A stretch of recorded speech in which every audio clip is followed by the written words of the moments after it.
I know you standing on the sidelines Saturday at times go, maybe in the fourth quarter, go, how are we going to pull this off? But you did. Well, there were so many lessons, Fred, and win or lose, there's so many lessons every week. And, there's a couple real key ones from a positive standpoint. One, just the value of persistence and playing for a full game and playing for 60 minutes. And then two, for this football team and this program, knowing that you can come from behind. All wins are great. Most of them are tough or hard to come by, and they're even sweeter when you come from behind. So it was a special victory in front of just a huge home crowd that, quite honestly, I don't know if we win that ball game on the road. They were just as much a part of it as the guys out doing the effort on the field. Let's talk about a couple of freshman quarterbacks who came in and got the job done. One ended up getting hurt, one came back in and came back in, but both did well in the fourth quarter to help preserve this win. Absolutely. I mean, the fans got a glimpse of the future. Zach Tobin actually played very well. I don't know, I never looked at his stats, but he was probably 8 or 9 for 11 or 12, threw the ball very efficiently. Unfortunately, didn't secure the football very well in the first half and turned it over a couple times. We didn't jerk him. We planned on playing both, and Devontae, when he came in, he did kind of what we thought he'd do with his athletic ability. He wasn't scared. He competed, really moved the sticks with his legs. Both of them would probably tell you the game was moving pretty quick for him in terms of passing the football, but he threw it very efficiently. And then the thing you got to be most encouraged with is Zach coming back in after turning the ball over a couple times and doesn't get any more pressure than 2 consecutive 4th and 12s, and one of them was a poor snap that he had to handle. Flawlessly took us down the field. So we're very, very pleased with both those young kids. Garrett White, another good performance. A lot of yards in the first half, not many in the second. That may have had a lot to do with the quarterback running the ball more in the second half. He didn't get many touches in the second half, but when he did, he made them count. He did, and a lot of it was we didn't have the football. I think they had it for over 11 minutes, right at 12 in the third quarter. So nobody touched it, not even our center. The time of possession was going to be a key stat we talked about going into the ball game. But both quarterbacks, once again in the fourth quarter, with the game on the line, did a super job. And I thought our offensive interior, who didn't play very well, when it counted, did a good job of protecting our quarterback, and that was a huge come-from-behind win and a huge fourth quarter drive to win it. Go back to White's maybe consistency game in and game out. You know what you're going to get out of him. He's got excellent vision, patience. That comes from a little bit of experience and a back that certainly is not scared of physical contact, and then he can really explode. And he's got the ability to score. I mean, he had the 80-yard TD run. It wasn't a very well-blocked play, and looked like he was bottled up, found a crease, and took it to the end zone. He did that on a check-down route from Devontae. We threw it 3 or 4 yards and ran it 15 for a touchdown. And then a big screen, really well executed from Zach Tobin to him on the last drive to set up his game winner with 49 seconds to go. Dallas Greer, big catch, huge catch late in the game. Would you like to get him involved more? Absolutely. Not just Dallas, but Brett Nagel is a very, very fine receiver. Chico Orlando is a good receiving tight end. Mr.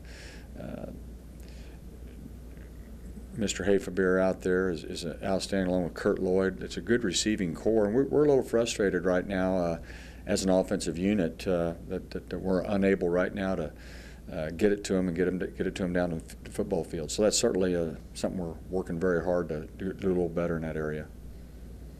Conrad, what's his status? As you and I are taping this on Monday morning, we don't know. I'd say he's probable to questionable.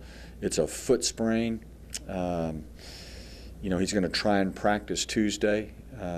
He got quite a bit better towards the end of last week. Actually went out and warmed up. Didn't feel like he could protect himself. And we'll let it get healed. We'd love to have him back. There's also a Conrad appreciation night. It was good to see some young athletes coming around, but that's a difficult position. All of them are difficult, but nothing more difficult than a quarterback. You had a lot of guys banged up Saturday, didn't you? Our offensive interior, You know, we lost Eric Stone week 1, who was arguably our best offensive lineman. He's probably going to practice this week. He's probably a couple weeks out from getting back. We lost Ethan Decker, season ending.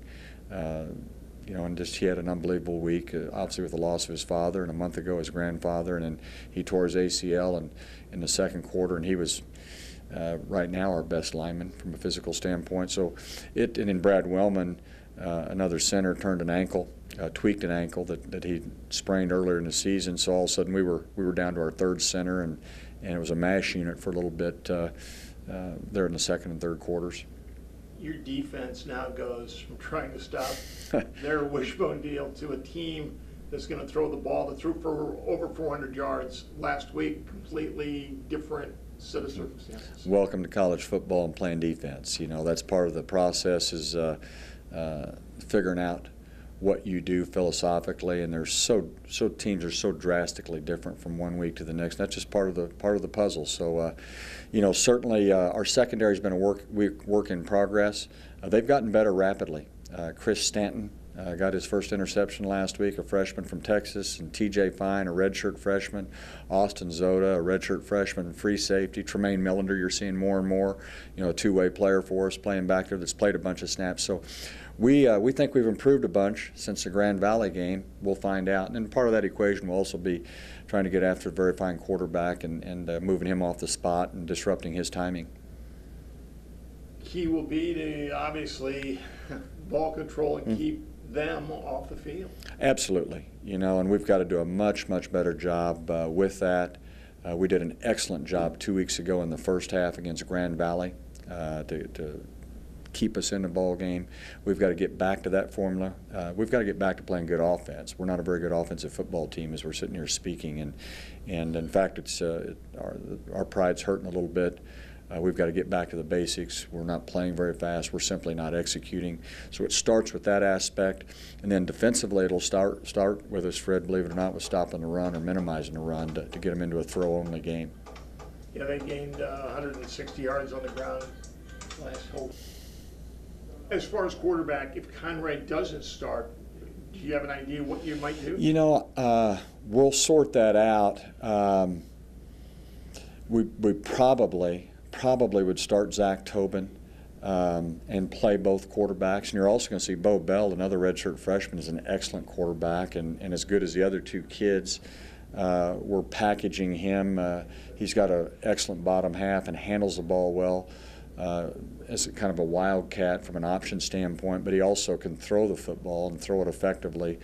So you'll see him do that in some packages. So you may see all four of them play. Let me ask you this: if you do something like that, will you set things up in practice this week where you have a set for one and a set for somebody else, and you're working on certain things? Will you do it that way? Absolutely. You tweak your you know, what you're working on, whether it's formationally or personnel groupings, Fred, or quarterbacks, tailbacks, fullback, whoever you've got on the yard. You certainly don't practice everything with everybody. You know, that'd be not a good utilization of time. So yeah, we'll do that this week in practice.